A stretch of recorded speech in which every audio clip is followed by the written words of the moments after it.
Welcome back into the GSMC Sports Podcast. We just finished up talking about the UConn National Championship win over Purdue and some of the big picture stuff with those Huskies, from the coaching staff to the players themselves. Now we are going to be diving into the news that broke on Sunday night about John Calipari leaving Kentucky to go coach at Arkansas. A very surprising move. Not necessarily the idea of Calipari being out of Kentucky. That was something that definitely was rumored following the team's loss to Oakland in the first round this year. But they then sort of reworked a deal, went on national television, everything seemed to be fine, and there was an announcement that he would be back for next season. And now, just a week or so later, we have him on the move. Details haven't been finalized just yet, but it is being reported that it's going to be around a 5-year deal worth about $8.5 million annually. A big-time move for Calipari. And again, there's been a growing dissatisfaction for the job that he has done at Kentucky the past few seasons, specifically due to the lack of postseason success in the NCAA tournament. You know, they did miss the tournament altogether just a few years ago, but ultimately they've put together a handful of very solid regular seasons, including this year, where they were relying so heavily on freshman talent during the regular season, and they end up being a 3 seed, and they were all over the place in terms of rankings, but they ended up working themselves into a solid position. But again, that defense that was a problem for them all year was just unable to get any types of stops. And of course, Jack Golke put together an unbelievable little run there for himself, becoming one of the darlings of this year's tournament. But a very disappointing loss for Kentucky. They are just 1-3 since Kentucky gave Calipari the lifetime contract after their Elite 8 run in 2019. And like I mentioned, they've missed the tournament and had losses to 2 different double-digit seeded teams since then. The fans in particular were very unhappy with Calipari, and it sounded like some of the boosters as well weren't thrilled, but were not willing to work out this contract buyout where it would have cost them over $30 million, possibly close to $33 million. So Calipari met with Kentucky's athletic director, Mitch Barnhart, and it seemed like they would have him return for the 2024-25 season. Again, if it weren't for that buyout, that expensive buyout that it would have taken to get him out, probably would have seen them part ways, directly following that loss to Oakland, but there was just a lot of baggage there with it, and now they sort of luck into this situation, if you're Kentucky, where he's completely off the books because he voluntarily left to go take another coaching job. And in theory, again, they're in luck because they wanted Calipari out. And again, in theory, everybody should be happy with how this played out. They wanted to move on in Kentucky, and now they do so without having to cough up any of the money. It sounds like Calipari was really feeling the pressure there in Kentucky, and it sounded like it was difficult for not just himself, but his family as well. Being in Lexington, he gets a fresh start at a very hungry program. We'll sort of get into what it looks like for Arkansas as a whole moving forward. And Arkansas, they lose out on Eric Musselman, who I really like as a coach. He leaves for USC, and now they're able to replace him with one of the biggest names in the country for head coaches, and they will likely be able to have a level of incoming talent through recruiting because of Calipari that they just haven't really seen in the history of the program. they had a couple lottery picks over the past couple seasons with Moses Moody and Anthony Black last year, but I still feel like, I mean, we've all seen Kentucky over the past decade or so. They have different five-star recruits coming in every season. Last year, I think they had the number 1 recruiting class. It's still early in this season's recruiting cycle, but Calipari had and Kentucky had the number 2 recruiting class prior to this move. That is the 2024 recruiting class. Will be interesting to see how many of those prospects actually follow him to Arkansas.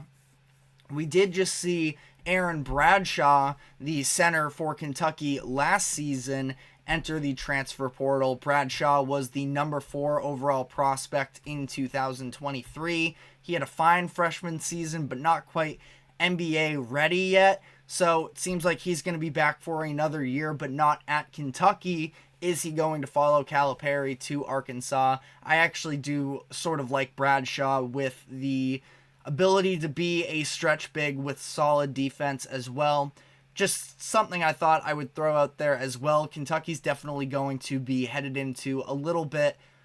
It's going to be a rebuild. I don't think that with that type of a brand and whoever they're going to bring in as head coach should be a big name, and I think it'll probably be a quick rebuild, but we can expect them to take a little bit of a step back next season before things get better once again. But it is being reported on the Arkansas side of this equation that the program is going to receive tons of funding to not just spend on the Calipari contract, but for NIL deals, for recruits and transfers as well, being reported in the range of $5 to $6 million annually. Again, none of this is necessarily in pen just yet, but definitely some heavy buzz about that. Matt Norlander of CBS Sports reported that John Tyson, the founder of Tyson Foods and the biggest donor for Arkansas sports, is, quote, prepared to make a major commitment to bring Cal to Arkansas. And that is due to the fact that Cal and the Tyson family have an extensive relationship that goes back a few years. And I would imagine that's not just bringing him to Arkansas in terms of the contract they can give him, but to some of the other benefits as well. And, you know, it's not just the Tyson family here. There are other very notable big-time donors and boosters for the Arkansas project, including the Dallas Cowboys' Jerry Jones, if you're looking for a little bit of a headline there. But Arkansas is a mid-tier program, but they also have been on the come-up in recent years thanks to Musselman. They've made Elite 8 runs in 2021 and 2022. They're not drastically far from the realm of contention, and those Elite 8 runs are twice since the last time that Calipari made the Elite 8 with Kentucky. So we obviously know the level of talent that Calipari is able to bring in with his recruiting skills. What is he going to do with that level of talent? That's still to be seen a little bit. His time at Kentucky was filled with NBA talent and lottery picks. If you look across the NBA at any of these, American point guards, and don't take this too literally, but you look around and it seems like half of these big-time players went to Kentucky if they played in the States. But I do think that in terms of Calipari here and sort of what he's going to bring to Arkansas, yes, it's going to be the recruiting aspect, but I do think that he's going to be more motivated than ever. There were sort of rumblings that he took his foot off the gas a little bit. He got comfortable after signing that lifetime contract, knowing the guarantees that came with it, and now there's a lot that comes into the circumstances surrounding this move, where there was, of course, the dramatic fallout of him and Kentucky. I wouldn't say disgraced is maybe a little bit dramatic, but at the same time, he was definitely slandered over the course of the past couple seasons. People saying that he's not a good coach anymore, and I'm not really here to say definitively whether or not his best years are behind him. But when you look at the historical standpoint, and I'm sure that Calipari is ultra aware of this, he is currently in the longest streak of not making the Final Four in his career, coaching Division I basketball. He hasn't made it in 9 years. That in his career here, we've seen him take multiple programs there, including UMass and Memphis. But the UMass one in particular is extremely surprising, obviously, considering the level of that program and the fact that he was able to do so with them, and he hasn't been able to do so in even more years with Kentucky is definitely, I don't know, slightly concerning for sure. Maybe majorly concerning depending on how you view Calipari now. Time will tell when it comes to whether or not he still has his fastball. But Arkansas also reportedly pursued Chris Beard and Jerome Tang as well, but they were unable to pull either away from their current programs. And now they come away with pretty much the biggest name possible, just about, that was gettable at least. And barring a highly unprecedented move for whoever fills the Kentucky position, they have that biggest name in the coaching carousel this season. So a quick run through of what led to all these series of moves.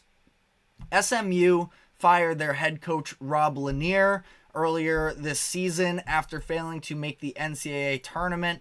It was just a 2-year stint for Lanier at SMU. They made the NIT, but that was not enough for a program that is shifting to the ACC, and it sounds like the boosters are really invested in wanting to make this program pop once again, and they weren't really willing to stick around and be patient for Lanier, who ended up winning 20 games this past year, were 11-7 in conference play, so it's not like they had a bad season whatsoever. I think that Lanier can very likely land on his feet somewhere else, but they wanted to go out and make a splash move, and they did so in bringing in Andy Enfield, who spent the 11 seasons at USC as their head coach. He was the head coach of the famous Dunk City, Florida Gulf Coast team in 2013.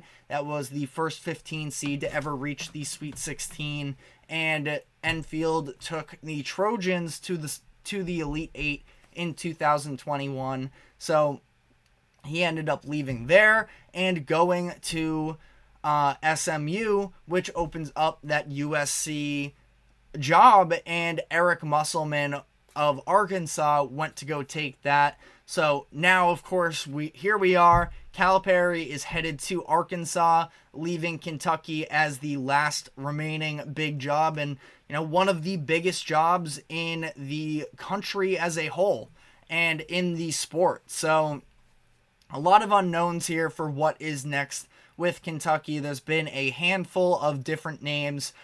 Sorry, Kentucky fans. Dan Hurley has already sort of shut down the idea of him going to Kentucky. Now, good chance that he could try and use that as leverage to get even more money from UConn. He deserves everything anyways.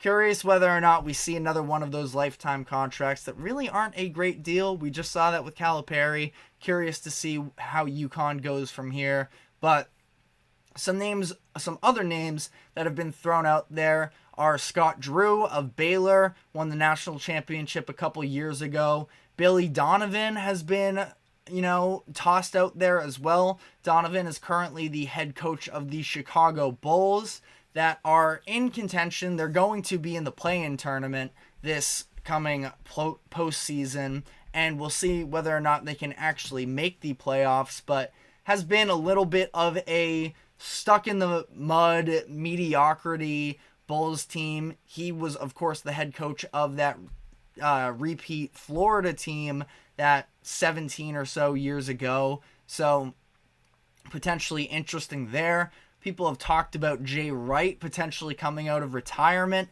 to go to Kentucky. Nate Oates is a name that I think would be a great fit. Now, supposedly there is a big-time buyout that would have to take place to get him away from Alabama, but could definitely see that. It's an upgrade in programs. No disrespect to Alabama, who just made the Final Four this season, but Kentucky is obviously the bigger brand. He would likely get more funding there at their basketball program.